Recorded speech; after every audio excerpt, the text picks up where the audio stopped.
இருக்கிற இடத்துல இருக்காங்க. அதனால இதை டிஸ்கஸ் பண்ண வேண்டிய அவசியமே இல்லை. கண்டிப்பா அவருக்கு தேவைன்னா அவரே எடுத்துக்கிற போறாரு. அதே மாதிரி ஐயா வந்து எங்களுடைய அமைச்சர், முன்னாள் அமைச்சர் உதயகுமாரை பத்தி அவருக்கு ஒண்ணுமே தெரியாது அப்படின்லாம் சொன்னாரு.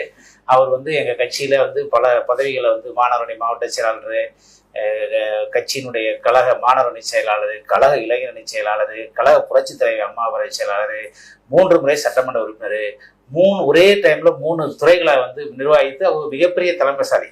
அதனால வந்து நீங்க வந்து எங்க அமைச்சரை வந்து நீங்க குறை சொல்லாதீங்க. இது தவறான தகவல். நீங்க வந்து பிறக்காத பிள்ளைக்கு பேர் வைக்கிறது மாதிரி வந்து முன்னோட்டமா வெள்ளோட்டமா உதயநிதி ஸ்டாலினை வந்து மகுடம் சுட்டுவதற்கு பதவி வாங்கி மறுபடியும் ஒரு பதவியை அலங்கரிக்கிறதுக்கு ஒரு கூட்டத்தை போட்டு மக்களை வந்து நீங்க மடைமாற்றம் செய்யறதுக்கு இப்படிலாம் முட்டாளாக்குறீங்க. அதனால உதயநிதி ஸ்டாலின் அவர்கள் கொடுக்கிற இடத்துலையும் எடுக்கிறதுல இருக்காரு. அவர் நினைத்தால் பொதுச்செயலாளர் எடுத்துக்குவாரு, தலைவரை எடுத்துக்குவாரு.